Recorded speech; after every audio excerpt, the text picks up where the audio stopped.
Ipakita ang tunay na estado ng ating bansa. Ilahad ang mga pinakabagong balita at pangyayari sa ating bayan. Ipaalam sa taong bayan ang katotohanan at ipaliwanag ang mga hakbang na ginagawa ng pamahalaan upang manatiling payapa at maiangat ang pamumuhay ng bawat Pilipino. Mula sa Pangulo ng Republika ng Pilipinas, Mayor Rodrigo Duterte. Ito ang Talk to the People.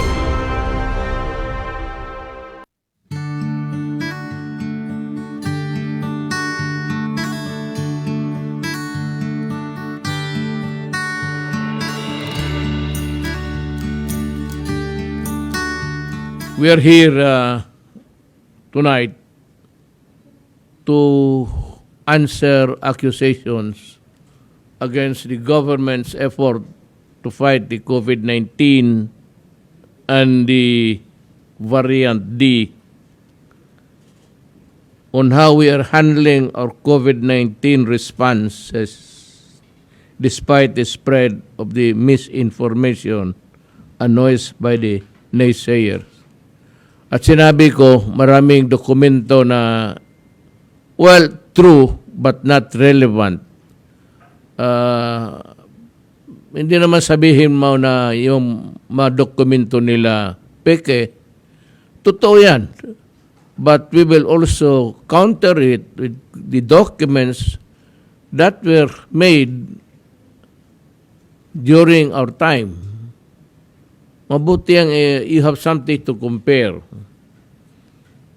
As we begin our program, Secretary Cusi will report on the accomplishments ng major programs ng DOE, and that is the Department of Energy.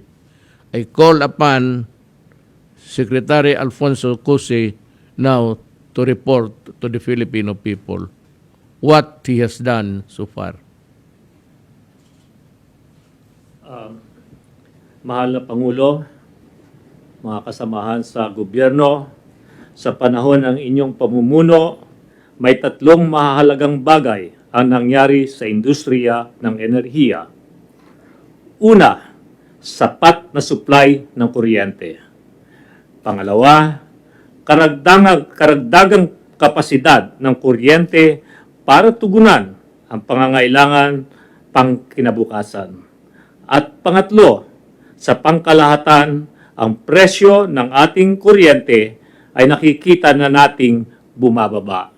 Ito pong tatlong achievements na ito ay nakatulong po in creating job opportunities sa mga Pilipino. Kaya naman, sa gabing ito, I am pleased to present the accomplishment of the Department of Energy at kung ano pa po ang mga gagawin para magarantiyahan ang sapat na supply ng mga produkto at serbisyo ng sektor ng enerhiya patungo sa pag-unlad ng ating ekonomiya. Ito po ang sakop ng presentasyon natin ngayon. Una, ang accomplishments. Para sa ating mga kababayan, nariyan po ang mga batas na napirmahan ng ating Pangulong Duterte. Next slide, please. Una, ang Murang Kuryente Act kung saan magagamit na natin ang pera sa Malampaya Project to pay off the stranded debts of NPC. Dito po mababawasan ang sinisingil na bill ng ating mga consumer. Imbis na kukolektahin pa ho natin sa mga tao, buwan-buwan ang utang ng NPC, pinagamit na po ninyo ang pera ng Malampaya para maibayaran po ang pagkakautang ng NPC.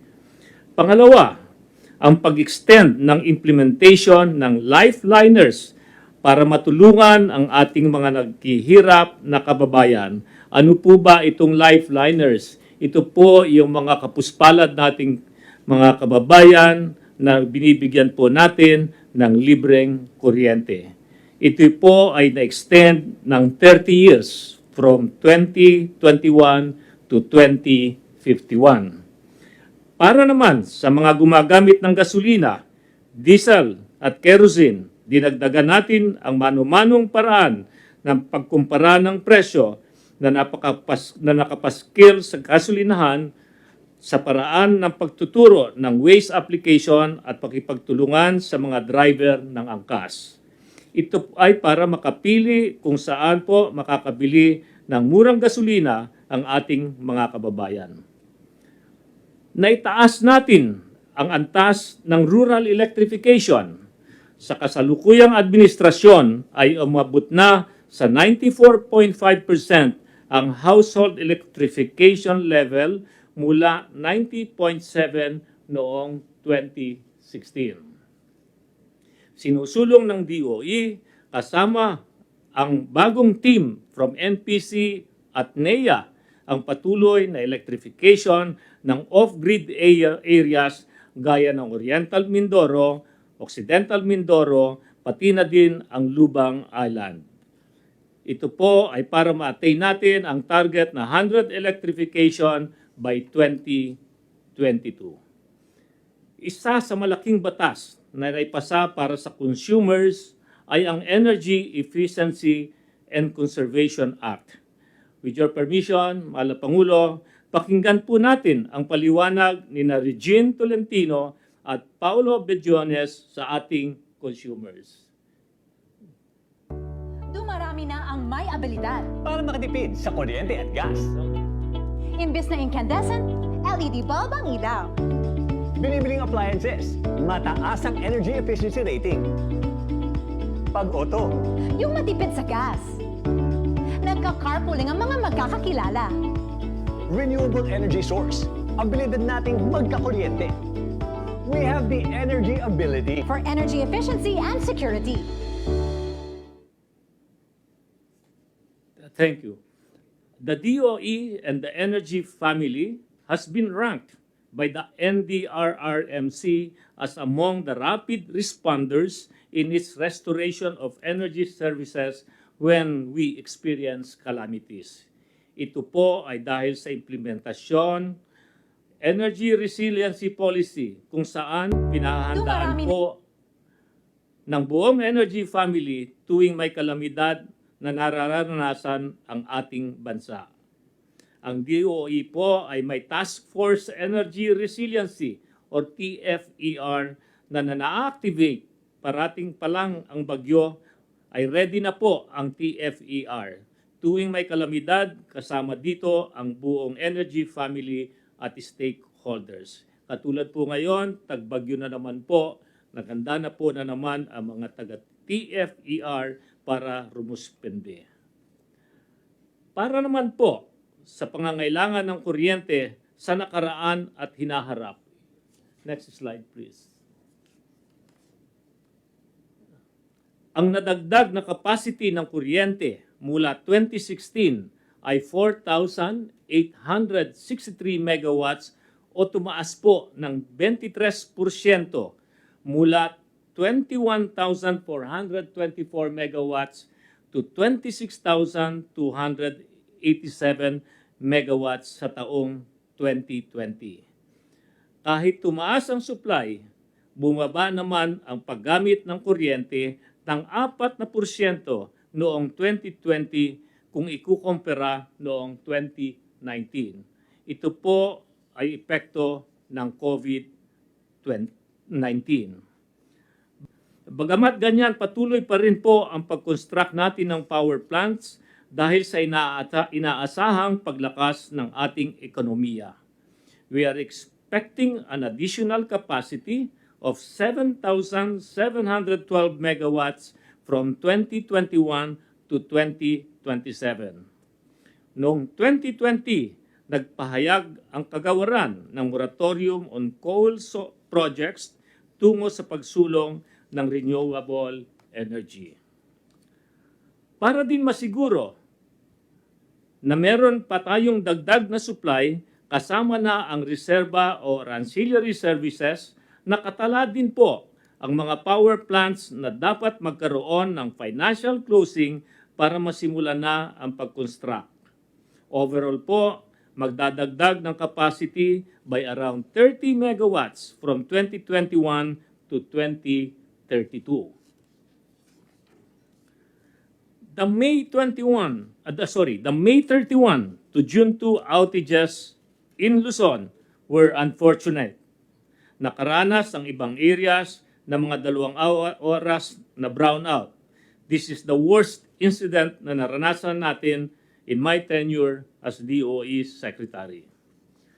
Para maiwasan ito, siniguro namin po na sumunod ang mga generators and NGCP, ang mga distribution utilities sa mga polisiya at plano ng pamahalaan.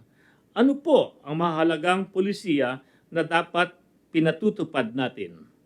Una, inatasan natin ang system operator, NGCP, ang pagkontrata ng sapat na firm reserves or ancillary services para ma-stabilize ang grid at maiwasan ang mga red and yellow alerts.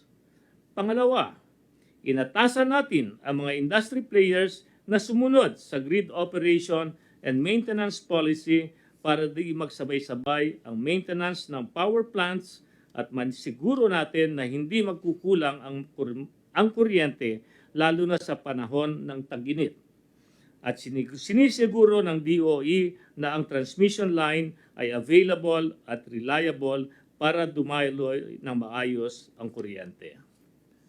Pangatlo, pinasisimulan na rin natin ang Green Energy Option Program na gagawin ng DOE at ERC. Importante ito para madagdagan ang porsyento ang renewable energy sa ating energy mix. Makakadagdag ito ng mga 2,000 megawatts sa ating energy mix. At pang-apat, sinisiguro ng DOE ang pagkontrata ng distribution utilities tulad ng Meralco at electric cooperatives ng power supply na gamit ang competitive selection process or CSP. Allow me to illustrate the value of CSP para sa mga consumers. In the case of Meralco, the power supply agreement resulting from the 2019 competitive selection process or CSP were implemented beginning 2020. Ang resulta po ay bumaba ang average generation charge sa taong 2020 sa halagang 4 pesos and 38 centavos per kilowatt hour o 16% kung ikukumpara sa 5 pesos and 22 centavos per kilowatt hours noong 2019. This was equivalent to consumer savings of around 8.4 billion annually. And we expect the rates to further decrease as we implement the new supply contracts that will be bidded using the CSP rules. Ang compliance po, next slide please. Next one please. Next one please. This one. Ang compliance po ng pribadong sektor sa mga pulisiya ang siyaring susi para makasiguro na may enough supply tayo sa darating na halalan at wala tayong ma-experience na yellow alerts or pangamba ng kawalan ng kuryente. Ito po, nasa dyan po ngayon sa screen, ang initial run ng NGCP sa forecast o magiging kalagayan ng kuryente sa taong 2022. At makikita natin sa initial forecast na ito na sapat ang supply, walang yellow alert. Kita po ninyo, walang bumababang green bar doon sa yellow line at wala rin pong power interruption dahil sa supply. Para matupad ito, inatasan natin ang energy family to organize and ensure that this forecast is maintained or is improved in plotting the varying scenarios which include the scenarios affecting supply like the natural gas restriction, forced outages, maintenance adjustment of power plants, and scenarios affecting the demand like the interruptible load program and energy efficiency. Mayor, mahal na Pangulo, sa madaling salita, ginagawa po lahat natin upang masiguro na may enough supply tayo ng kuryente sa darating na halalan sa 2022 and beyond. Dahil sa pangangailangan Next slide, please. Dahil sa pangangailangan na mag-develop ng alternative source of fuel dahil sa anticipated na depletion ng malampaya, natural gas, kung saan nagsusupply siya ng mga 3,250 megawatt mula noong 2017, without much fanfare, Mayor, matagal na pinaghandaan ang pagtatayo ng LNG facilities sa ating bansa. Next slide, please. Dito po, nakatulong po ang partnership natin sa Japan na isinulong ninyo po at Japan Prime Minister Abe. Ito po ay nagbunga ng partnership ng mga pribadong sektor sa pagdevelop ng liquefied natural gas facilities. Ito po ay laging nare-report during the regular meetings of the Philippine-Japan High-Level Joint Committee Meeting on Infrastructure Development and Economic Cooperation.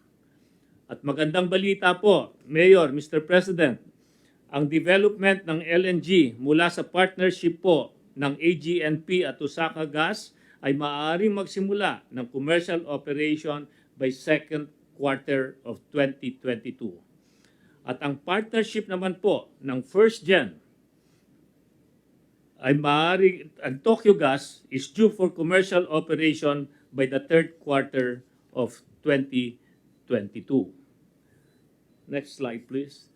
Isa sa mandato ng kagawaran ay siguraduhin ang long-term energy security para sa ating bansa. Maliban sa LNG, patuloy ding isinusulong ang exploration ng ating indigenous resources gaya ng gas at oil sa West Philippine Sea.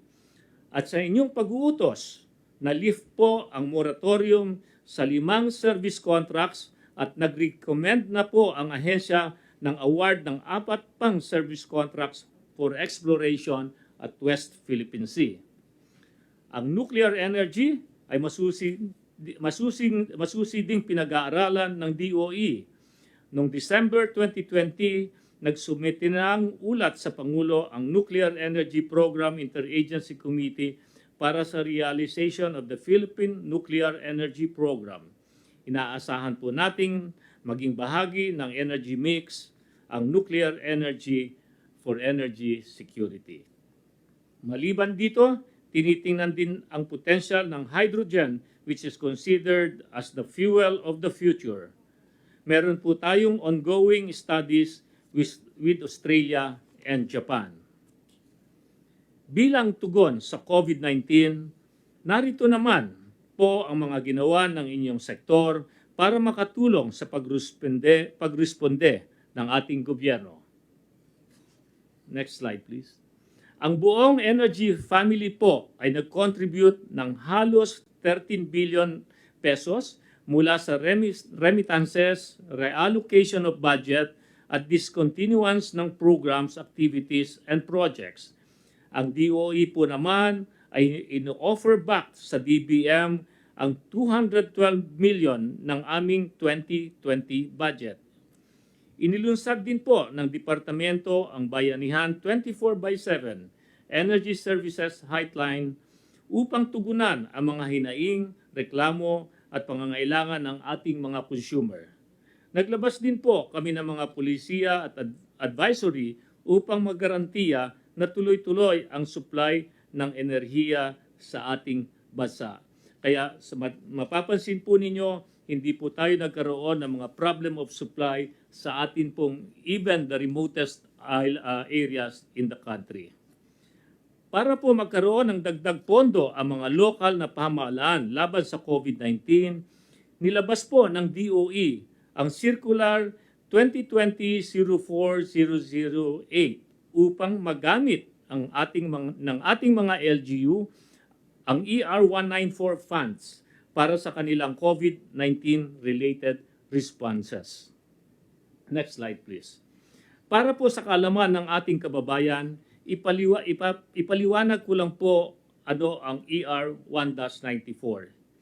Ito po ang binibigay ng power generators natin na equivalent to 1 centavo per kilowatt hour sa host community o sa LGU kung saan nakatayo ang planta para pa ito ay magamit sa ibang pangangailangan for electrification and livelihood. Dati-rati po, dumadaan po ito sa DOE at pag-assume po ng administrasyong ito, may mga 8.1 billion pesos na ipon sa ahensya. Binago po natin ito para mapabilis ang paggamit ng LGU ng pera. Diretso na ang pagbibigay sa LGU pero subject pa rin po sa close monitoring ng DOE at mga ibang ahensya para mapabilis ang pagbibigay ng tulong sa mga LGUs.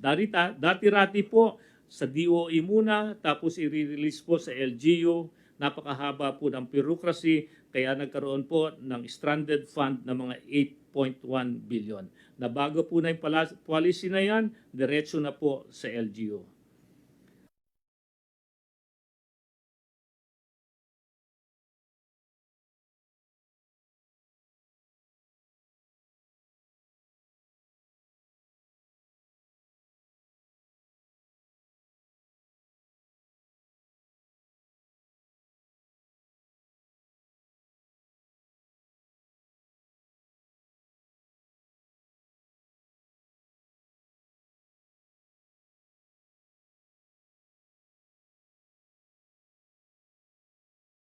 At nang dumating po ang COVID, iniutos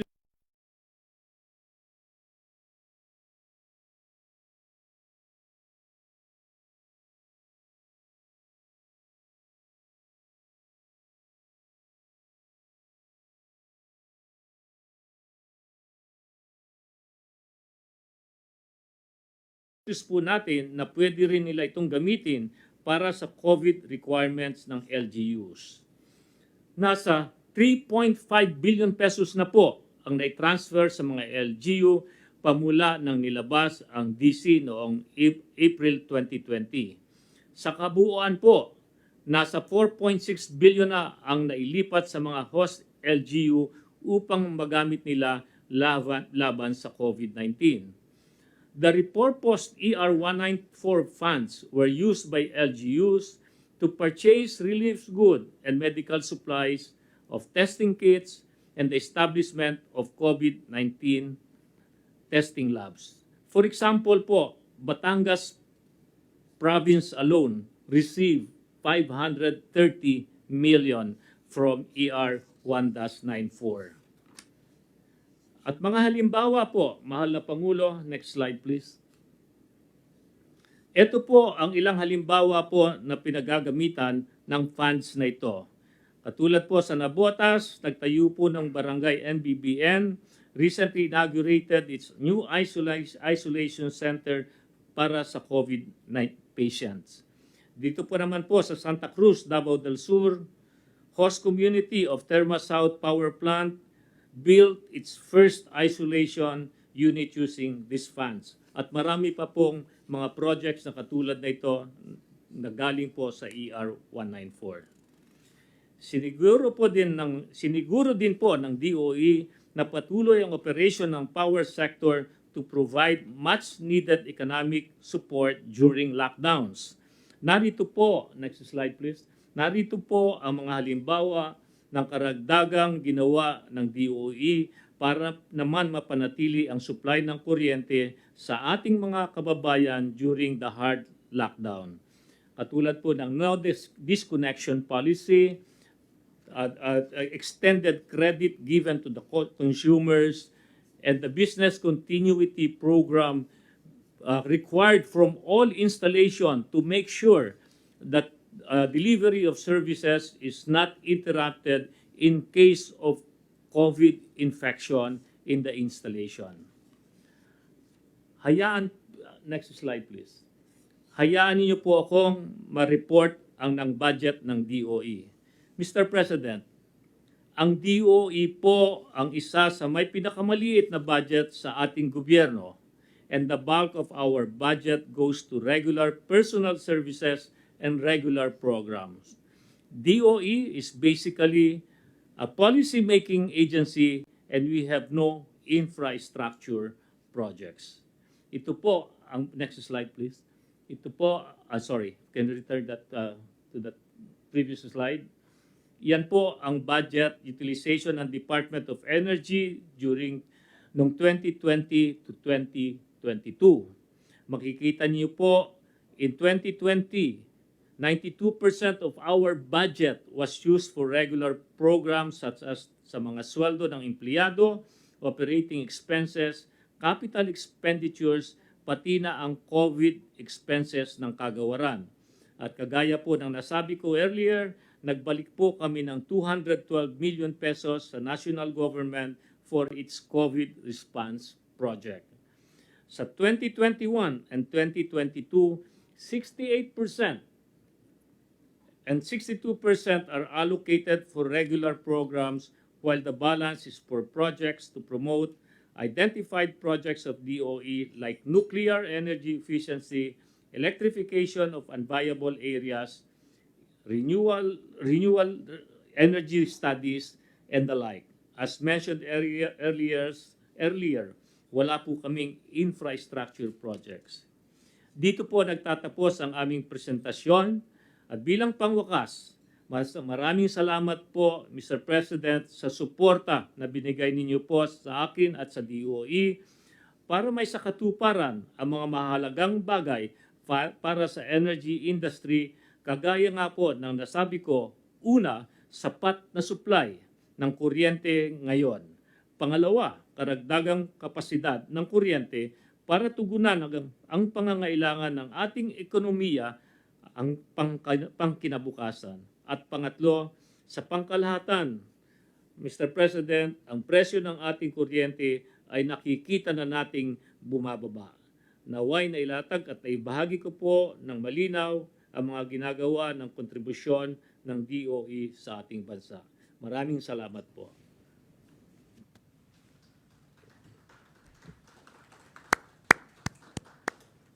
Maraming salamat, Secretary Cusi, for a good presentation of actually what is happening in your department.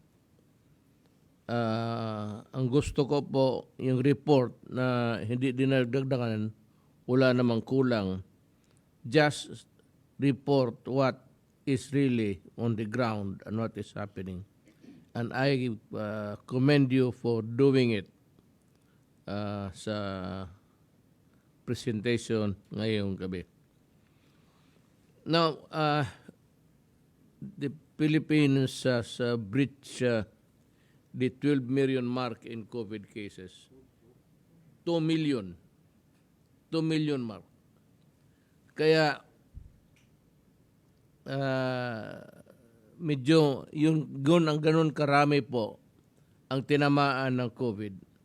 However, ang konsuelo natin is that 1.8 million of these have recovered. So meron na lang 200 na wala. And that is a very good reflection of what our health people are doing. And I would like also to commend Secretary Duque for that. On the updates of the vaccine administered and arrivals, on the brighter side, we now have more than 33 million vaccine doses administered, 14 million of which have completed their 2 doses. So, we have administered or vaccinated 33 million, and yung 14 million dyan, yung second dose nila. Yung pangalawang jab na kailangan makompleto nila. On September, we're expecting vaccines to arrive at around 25 million ang dadating. Yan ang ating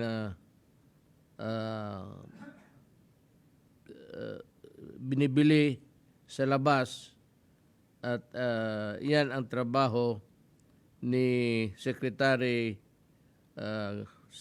Galvez. He is in charge of that.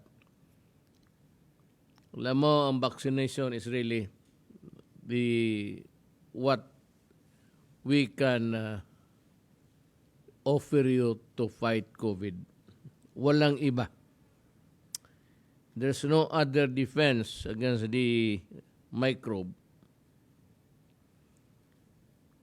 Kung hindi pa kayo nakapag-second dose ninyo, second vaccine, kindly get it as fast as you can. Nandiyan naman yung bakuna. And for those who would need the second vaccination, kindly do it also in a hurry. Now, itong importante ito kasi parang hindi tayo nagkaintindihan dito ng mga oposisyon. The major issues in the purchase of face masks made by the procurement service of the Department of Budget Management. Were the purchases of masks overpriced? Yun ang tanong. Ang sagot is no, they are not. PSDBM procured the surgical masks below the DOTH DTI suggested retail prices during that time. Mas mababa sa suggested prices ng DOH pati DTI. And where there was a high demand for the same, it is not accurate to compare the purchase price of surgical masks at the height of COVID-19 and during the period when the supply of surgical masks began to stabilize.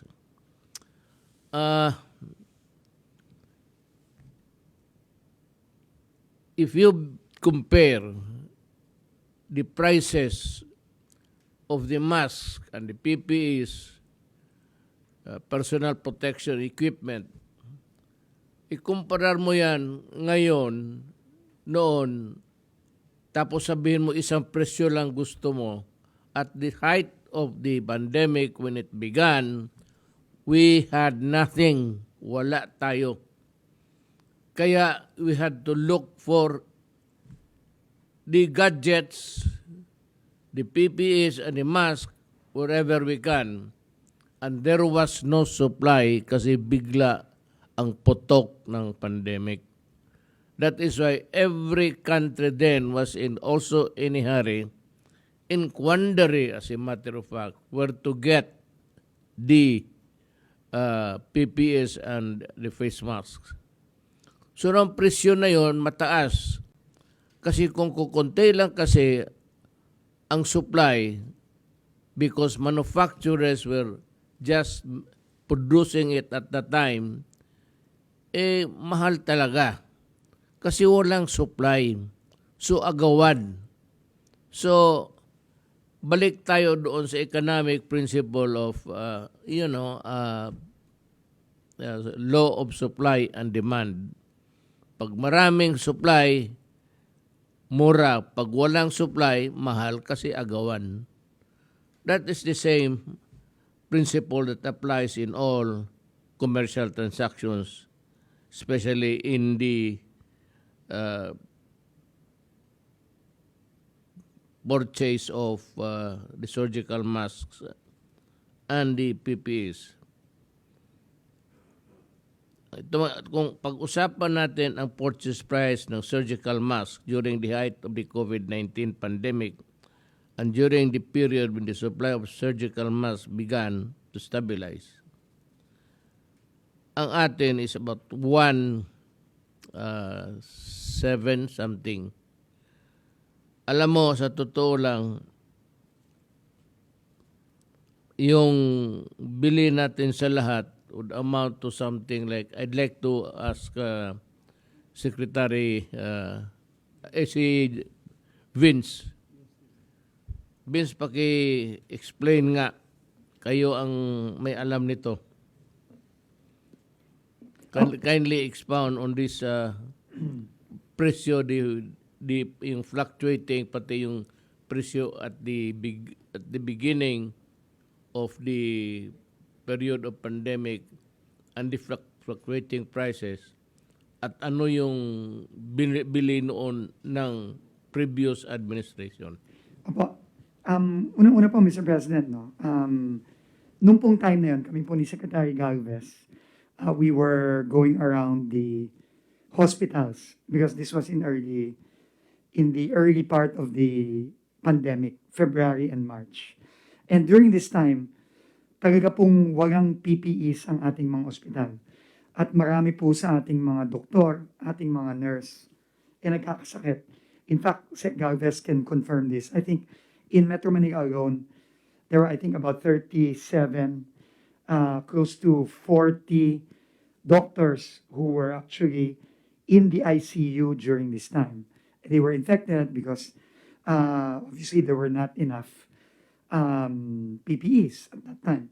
So kami po talaga ni Sec Chari, nagkukumahog talaga kami noon. Nagmamakaawa po kami sa mga both sa DOH and also even the private sector to help us really provide the much needed PPEs for our healthcare workers. And then the NTF spoke to everybody, to the entire government, based on your call po, Mr. President, na kailangan magtulong-tulong ang buong gobyerno. Hindi pwedeng kanya-kanya. Kailangan magtulong-tulong.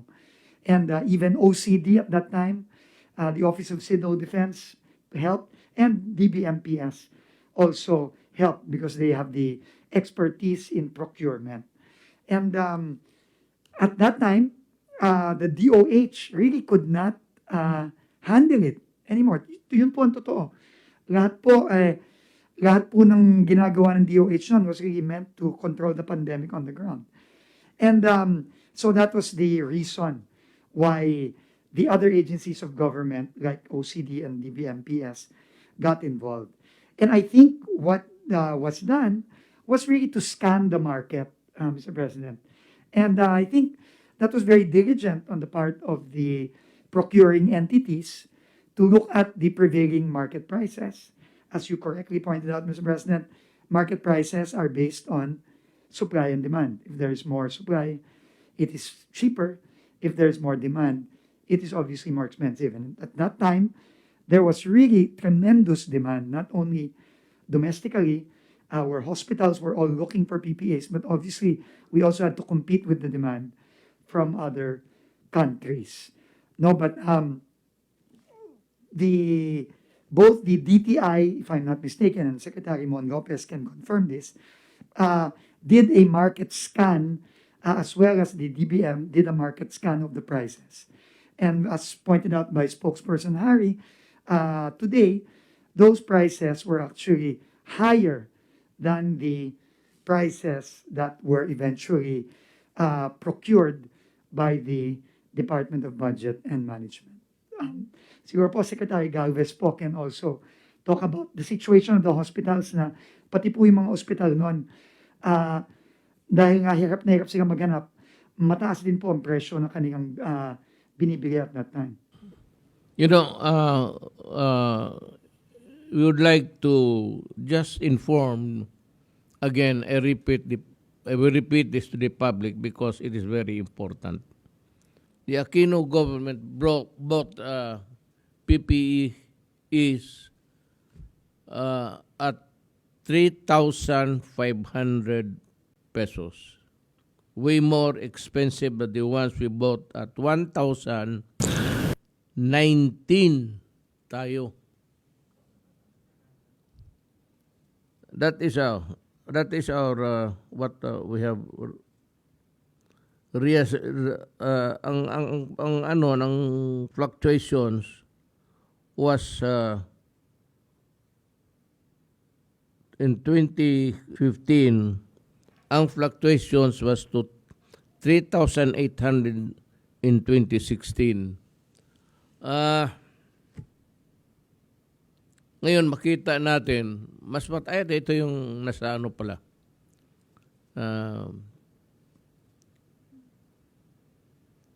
Look at the price is 3,500.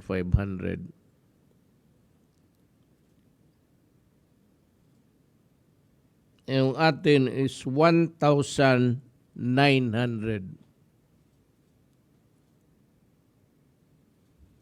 So sabihin nila, yun 2014, wala pa mang pandemic noon. there was no pandemic yet. And yet, they bought PPE's equipment at 3,500 a piece. Tayo nung pandemic na at the start, we bought it at 1,900 lang. So, kung may mga fluctuations, umabot tayo ng ilang thousand konti, but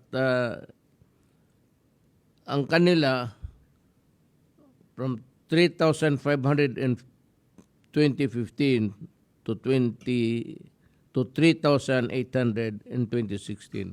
May fluctuations. I'd like to call on Secretary Galvez to expand on this. Yes, sir. Sa panahon po talaga na yun na talagang nagkukumahog po tayo, Mr. President, dahil kasi po talagang binigay niyo pong instruction sa akin kasi talagang nakikita po natin sa news na marami ng mga magagaling na doktor sa heart center at saka sa ibang mga talagang mga magagaling po na mga level 3 hospitals ang namamatay na. And during those times, marami pa pong naka-intubate. And ang inano po niyo po sa akin na instruction sa akin bilang chief implementer, isolve po ng problema yan within few days. Kaya po ang ginawa po namin talaga ay talaga nag-uusap po kami ng PSDBM at saka po ng OCD.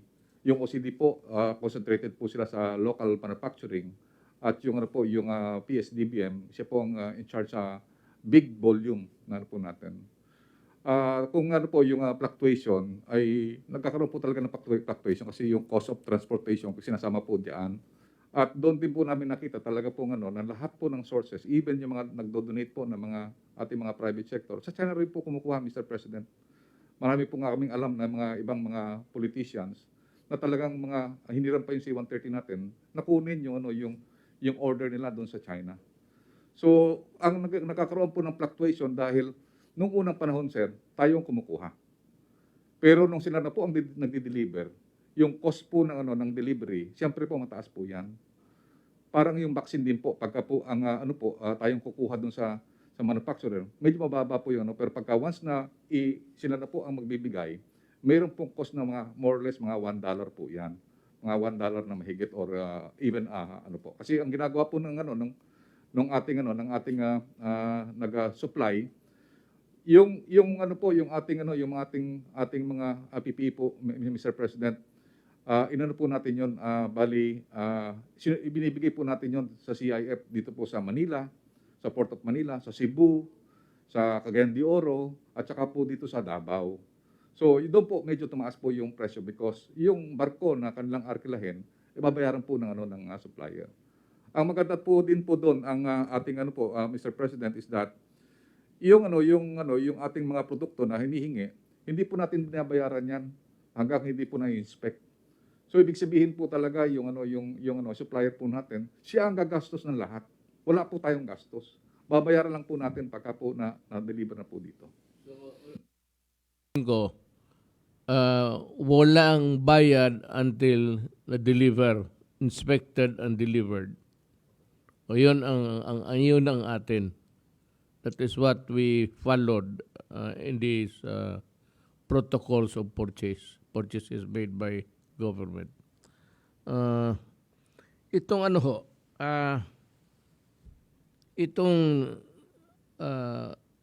Kung sinunod ba ng gobyerno yung mga patakaran ng rules of emergency procurement in this purchase. Harry? Sir, opo. Well, sa 9184 po, meron po talagang probisyon na kapag emergency, po pwedeng hindi po susunod dun sa public bidding. Pero nagkaroon po tayo ng Lex Specialist na tinatawag na yung Bayanihan 1 na binigyan po ang presidente ng kapangyarihan na bumili ng wala pong bidding. Pero maski wala na pong bidding, ang ginawa mo ng PSDBM, kumuha po sila ng mga price quotes sa iba't ibang mga supplier. At doon po nila nakita na ang pinakamababa nga po ay 1,950 ang bid. At bagamat ang gusto initially ng supplier magkaroon ng 30% down, nag-insist po ang PSDBM dahil agawan nga po ng PPE sa mga panahon na yon na pinakamababa ng presyo ng 1,950 at babayaran lang yan kung nakarating na sa Pilipinas at pumasa sa testing. So, Mr. Mayor, meron po talagang 4 hanggang 5 quotes ang PSDBM bago po niya kinontrata yung nanalo po sa hindi po bidding ang tawag doon, kung hindi yung sa mga price quotes na sinubmit na pinakamababa. So yung sinasabi po nila na marami raw depekto, na maliit lang daw po yung authorized capital stock at saka yung paid up at saka may criminal record ang mga stockholders. Well, unang-una po, ito po ay hindi dumaan sa 9184. So wala po talaga tayong two-envelope system na yung una, titignan muna natin kung merong grounds for disqualification sa bidder bago bubuksan yung financial bid itself. Wala pong ganun. Hindi nga po obliged ang PSDBM na kumuha ng mga price quotes, pero para nga po makakuha tayo ng pinakamagandang terms and condition, kumuha pa po ng price quote. At yan nga po ang nadiskubre nila na ito ang pinakamababa at wala pong danyos na maliit ang paid up kasi nga po hindi nabayaran kung hindi dumating. So kung talagang wala pong kakayahan yung kumpanyang yon, siya po nag-finance ng buong import. Hindi po yan dumaan na hindi po tayo nagbigay ng kahit anong down payment dyan. No? So ibig sabihin lang po niyan, baliwala yung maliit na paid up capital. Pero ulitin ko lang po, sinasabi ko po kasi ng isang senador na hindi raw nasunod yung RA 9184, talagang hindi po nasunod kasi pinasa naman po nila sa Kongreso mismo kasama ng Senado yung Bayanihan 1 na nagbibigay ng kapangyarihan na to do away with the bidding under 9184 and to resort to expedited purchases. Thank you. Nauna ito pero isabihin ko na lang. Sabi ni Cardinal Sin noong buhay pa, if Satan appears to me and gives me money, I will accept the money and spend it all for the poor. It is not the practice of the church to ask donors where the donations come from. Our duty is to make sure that all donations go to the poor. The devil remains my enemy, but I will use his resources to feed the poor. Ganito yung sitwasyon natin na sabi ko nga sa una ko, get it whether you use itong bidding or not. But I'm sure I said there is a law na wag mo nang i-bidding, bilihin mo na kaagad. Kasi ang experience ko sa gobyerno, yung bidding matagal, umiikot pa ng ilang opisina, pati departamento. So that is what happened here. So tanungin ko si Secretary Galvez, were the purchase mask bought and delivered on time? Yes, sir. Actually, sir, napakabilis kasi unang-una nung tuwan-tuwa nga sir ang ating mga healthcare workers kasi yung ano po natin talaga maano po yung maraming namamatay at saka na-infect na mga healthcare workers. At pumunta mismo ako sa mga hospital, tuwan-tuwa po sir sila. Ang ganda ng quality, magaan po sa katawan, hindi po sila pinapawisan. Kasi yung ibang po mga hazmat, napakabigat at saka napakainit. So yung aming tuwan-tuwa po ako sa personally, nakita ko po yung katuwaan nila na yung confidence nila na talagang pumunta doon sa mga COVID patient, tumaas po ang kanilang confidence. Because what we bought doon po sa ating mga PPE ay nandoon po sa quality. At saka marami pong director na mga pumunta po sa akin, Mr. President. Sabi nila, sir, pwede bang sumama kami sa bidding nyo? Dahil kasi yung sa amin, umaabot po ng 2,000 at saka 3,000 yung aming pagbili ng PPE. Napakamura pala ng PPE nyo po. So yun po ang sinabi po sa amin ng mga director ng mga hospital na pinuntahan namin po dito sa Metro Manila.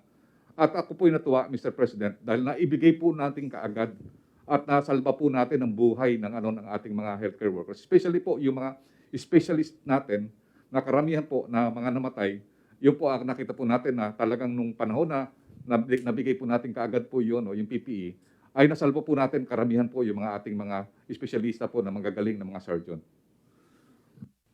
Secretary Galvez, the next question that they would be interested to ask, and ito naman yung gawin nilang issue is, were the purchase mask made of good quality? Sir, maganda pong Yung quality. sinasabi mo na magaan sa ano. Yes, sir. Actually, sir, yung ano, sir, yung quality, nakita po namin. Yung ano po, yung sinasabi po ng ibang mga senador na 940 po ang PPE. Yung po ano lang po yun, parang tilang overall. Pero itong PPE po natin na binili po, Mr. President, ang goggles, ang ganda. Ako tuwa po ako sa goggles kasi talagang yun ang nakafitting sa ano po eh. And aside from the goggles, meron po siyang face mask. And at the same time, yung kanyang yung quality niya, meron po siyang tinatawag na heat shield. Meaning yung tahi, may takip. Yung mga locally made, sir, na without sir, na sa iba naman sa yun ang nakita namin na difference. Kaya they prepared yung binibili po ng gobyerno dahil gusto nga nila na yun po napakaganda sa katawan, at the same time they feel very protected po. So, would I be correct to say now that no public funds or payments were released until it was ascertained that the medical supplies were completely delivered and the same are compliant with the technical requirements as specified by the DOH or by other agencies that requested the purchase? Yes, sir, makatis po ako po dyan, sir, dahil kasi kasama po dyan ang AUP, kasama rin po yung ibang mga logistics officer na nag-inspect po, sir.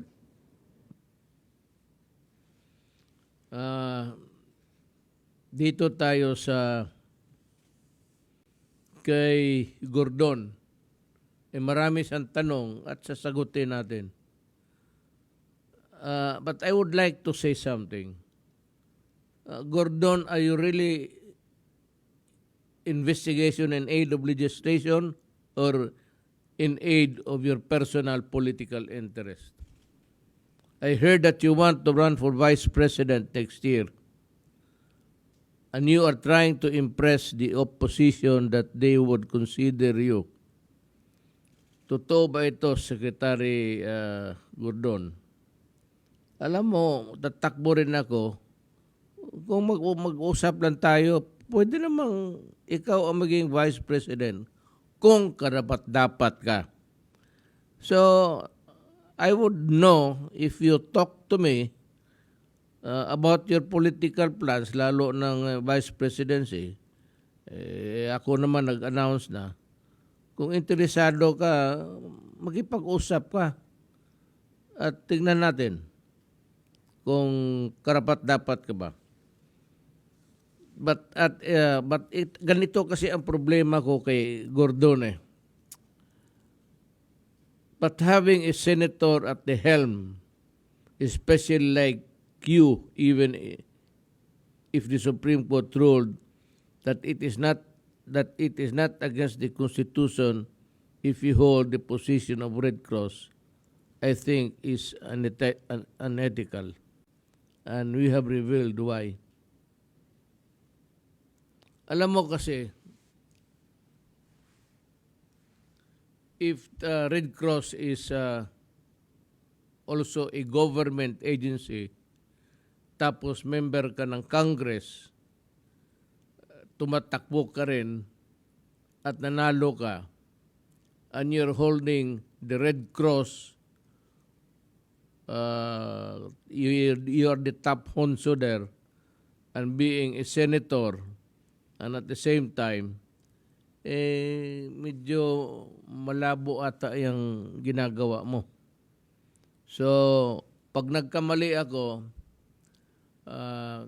Senator Gordon, if I am wrong, which is a possibility also of a wrong interpretation, paki-clear lang nitong of you holding to government agencies.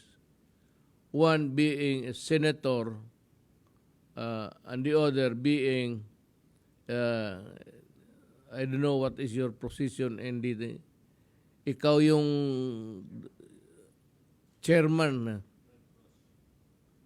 chairman sa Red Cross for a long time. You know, let me just also add something.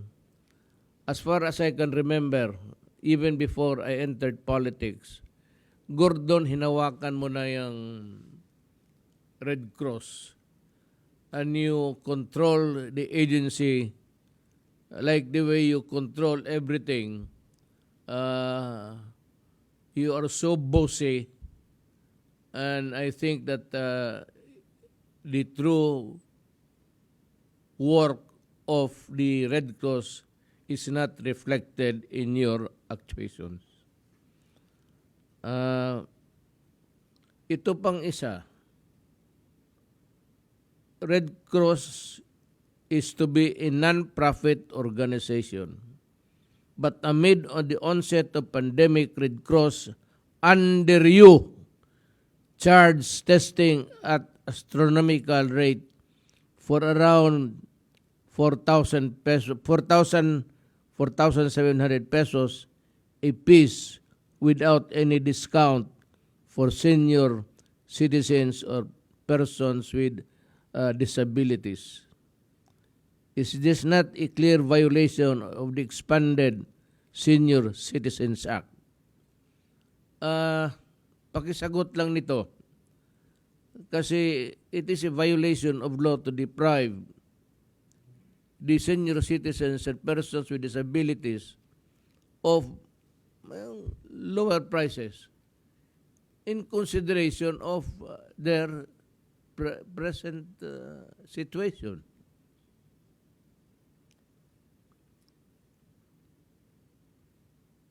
And ito pang isa ang ayaw ko sa iyo.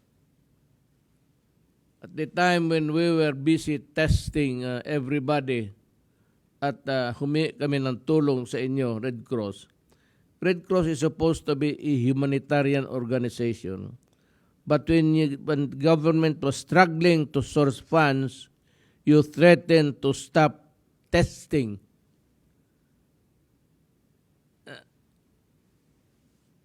I'd like to ask the Filipino people, napansin ba nito ninyo noon?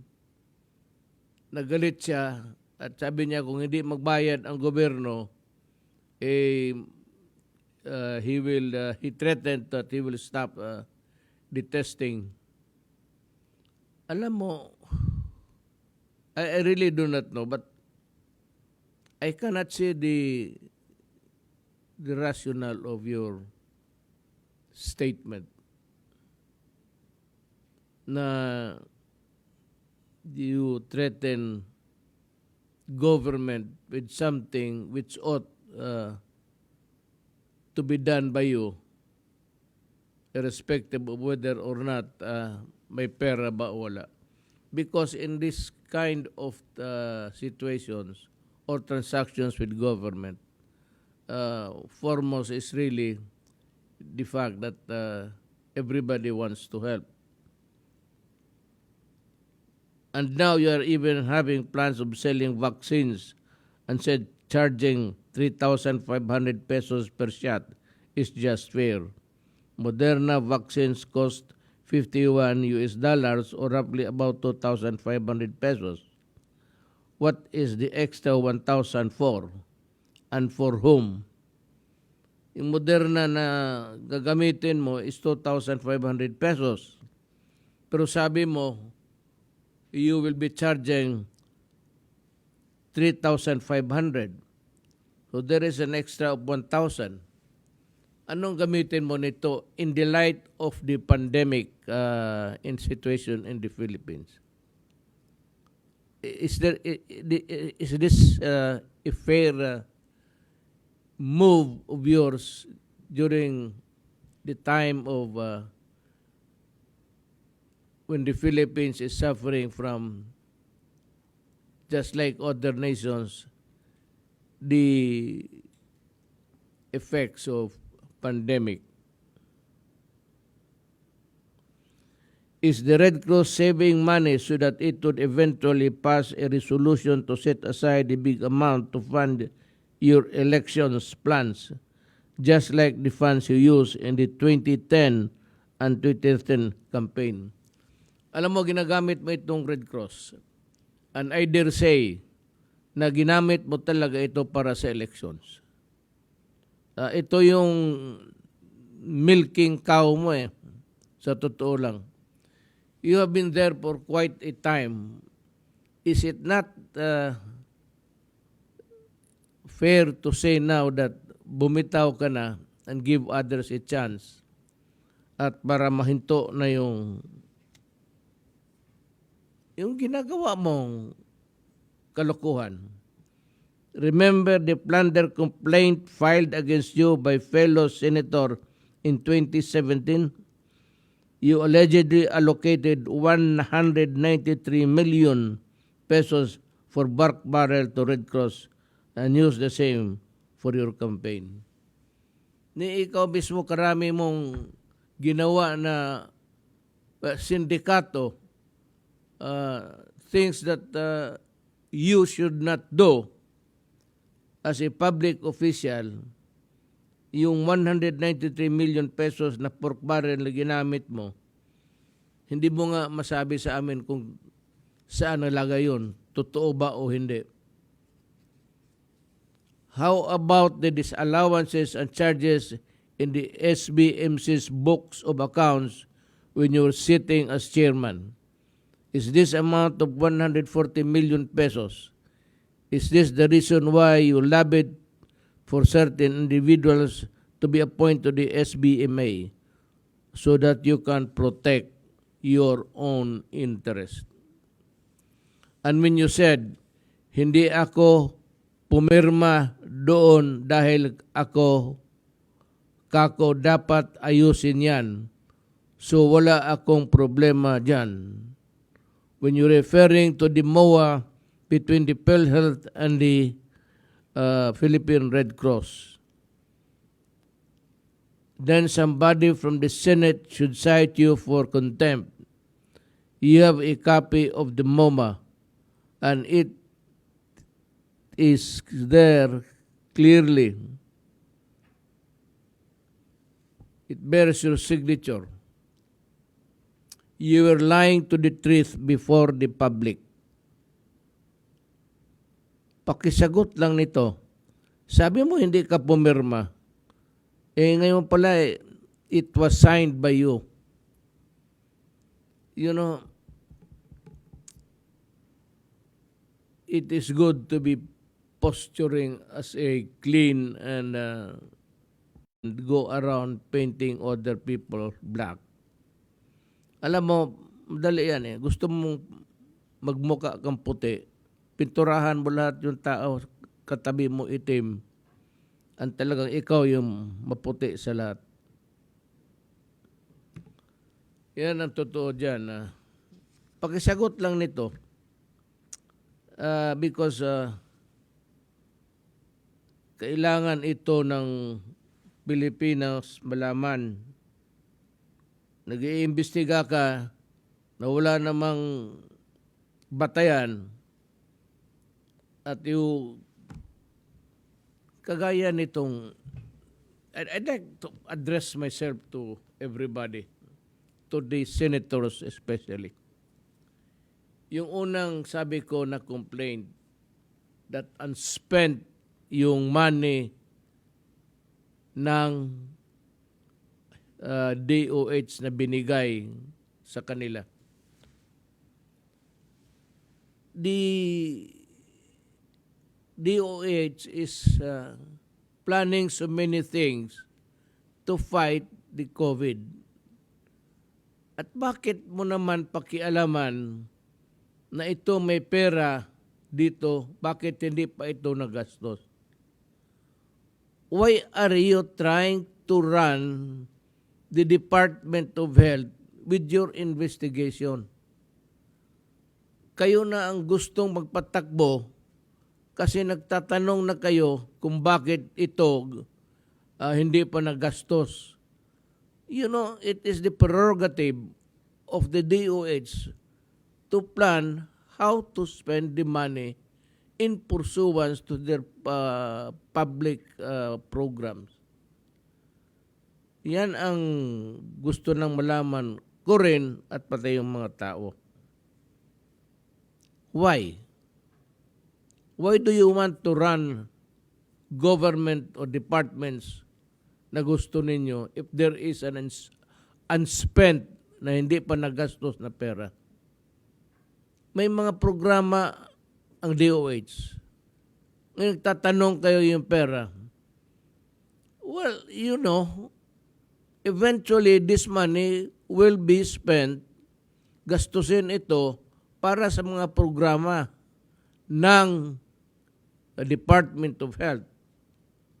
So do not, kayong mga lahat, Senate, do not investigate programs which are ongoing. You will derail it, you will delay it by your incessant penchant for investigating government offices. Gusto ninyo lahat pakialaman na lang. Alam mo, you do not run this government alone by questioning the unspent amount. Kung hindi naman po na-dispal ko, bakit ka nagtatanong? If the money is there, it is unspent, nobody is stealing it, it is there, and the department has so many programs. Hindi lang ang department, takot ako, baka hindi lang Department of Health ang pakialaman ninyo. Department, DILG, Department of Health, and the continuing, ninyo, pinapakialaman ninyo si Secretary Galvez. You're trying to muddle up everything by questioning every time how or why he spent the money. The guy is simply trying to even explain to you in every opportunity, whether it be is a program of government or whether it is really a forum of sponsored by government such as this. This is part of a cabinet meeting. Hindi lang tinatawag yung ibang membro ng kabinete simply because it is not a thing that would concern them. Pero itong mga, when we talk about COVID, it has to be the DOH and Secretary Galvez. And if you keep on hammering all of these things that they are doing, and the money that were spent and the money that were not, why don't you just wait until they have completed the project or until the project is terminated? Ganon sana ang gawin ninyo. Pakiusap lang, por respeto. Well, kayo antiga, kayo yung palaging nag-iimbestiga. I hope that someday we will have also a time to question your actuations. And we will start with you. Hindi naman kayo lahat dyan malinis. But you are the one making a noise that is just really a noise for no purpose at all but to create a noise. Then kindly answer the questions that we pose today. With that, we would magpapasalamat kami sa iyo kung masagot mo yan. But you know, I repeat, for the longest time, you are the one holding the reins of the Red Cross. noon pa marami nang nagtatanong. And everybody would always be surprised because you have the ready answer and you are controlling even the money of the Red Cross. At ang pinakamabaho ang nakita ko sa iyo is when you threaten to stop testing. Anak ka ng ikaw, di mo maintindihan. Ulitin ko. Yung ginawa mo, you threaten government that you will stop. You stop testing people so that they will die just because you are not paid. And the money that you have accumulated all these years would run into billions. At ang gusto kong makita yung audit talaga ng totoo ng Red Cross. And maybe I will demand, the executive department will demand that we be furnished a copies of your audit taken by COA, and COA to give us the copy so that we can review also what you have audited at tingnan ba namin kung tama o hindi. Mas mabuti na yung ganon. Let us be open to everybody. You open your books and I open mine and you can read all what is entered there, and I also examine what you have done so that it will be a fair scheme for everybody. Yan lang ang gusto ko tanongin. Kasi ito si Gordon nagmamalinis Akara mo walang ginawang plenty. We will start also with your record as a public official. Plenty. Yang Red Cross na yan,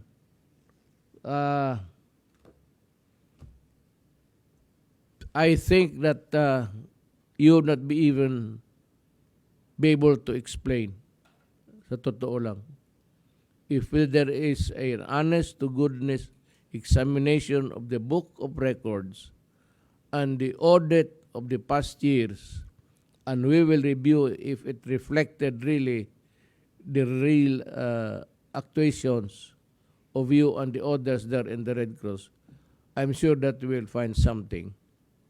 And we believe that you are also guilty of, sabihin mo ng malversation, tell us. We would be happy to know kung meron o wala. Salamat, Mr. Gordon. And again, I'd like to thank the public for participating in the discussion with us. You listen to this because, alam mo, sa totoo lang, kung may tinuturo sila na isa, ito si Gordon, magturo ng isang transaction, hindi naman niya sinasabi kung ilang transactions ang ginawa niya na mali. So, ganon. Sauce for the gander, sauce for the goose. That's it. Mga kababayan ko, maraming salamat.